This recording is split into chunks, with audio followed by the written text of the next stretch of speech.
मोर पंख, आप जब भी इसका नाम सुनते हैं आपको श्री कृष्ण की याद आती है। श्री कृष्ण और मोर पंख एक दूसरे से जुड़े हुए हैं। श्री कृष्ण अपने मुकुट पे मोर पंख को धारण करते हैं। मोर पंख बहुत ही शुभ होता है। आज के वीडियो में मैं आपको मोर पंख के कुछ छोटे छोटे से उपाय बताऊंगी जो कि करने में भी बहुत ईजी है और इसके रिजल्ट्स वो बहुत ही अच्छे होते हैं।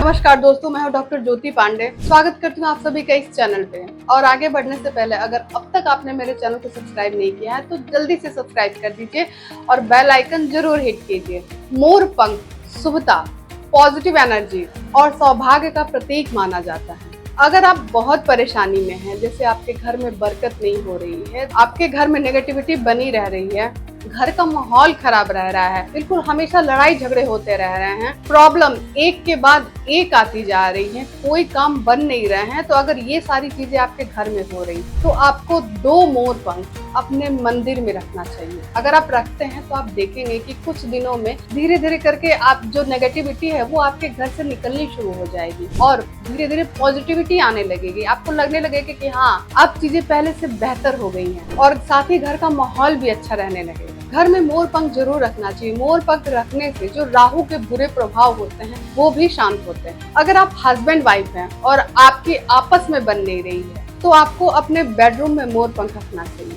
इससे धीरे धीरे आप देखेंगे कि आपके रिश्ते अच्छे होने लगे हैं। इसी तरह से अगर आपके बच्चों का पढ़ाई में मन नहीं लगता तो फिर बच्चों की टेबल पे मोर पंख रखिए और साथ ही उनके बुक में भी मोर पंख रखिए। आपको बहुत इम्प्रूवमेंट नजर आएगा। और अगर आपको मान सम्मान नहीं मिल रहा है, आप जितना सोचते हैं उतना आपको रिस्पेक्ट नहीं मिलता है, तो आपको अपने घर की ईस्ट की वॉल पे 2 मोर पंख को वुडन फ्रेम में फ्रेम करा के उसको हैंग करना चाहिए, उसको लगाना चाहिए। अगर ऐसा आप करते हैं तो इससे धीरे धीरे आपका मान सम्मान भी बढ़ने लगेगा, आपकी नौकरी में भी तरक्की होने लगेगी। हाँ, मैं यहाँ पे एक बात जरूर कहना चाहूंगी कि मोर पंख को आप जब भी रखते हैं तो उसकी साफ सफाई का आप ध्यान रखें। अब ऐसा नहीं कि मोर पंख है और उस पर पूरा डस्ट भरा हुआ है, तो बिल्कुल ऐसा ना करें।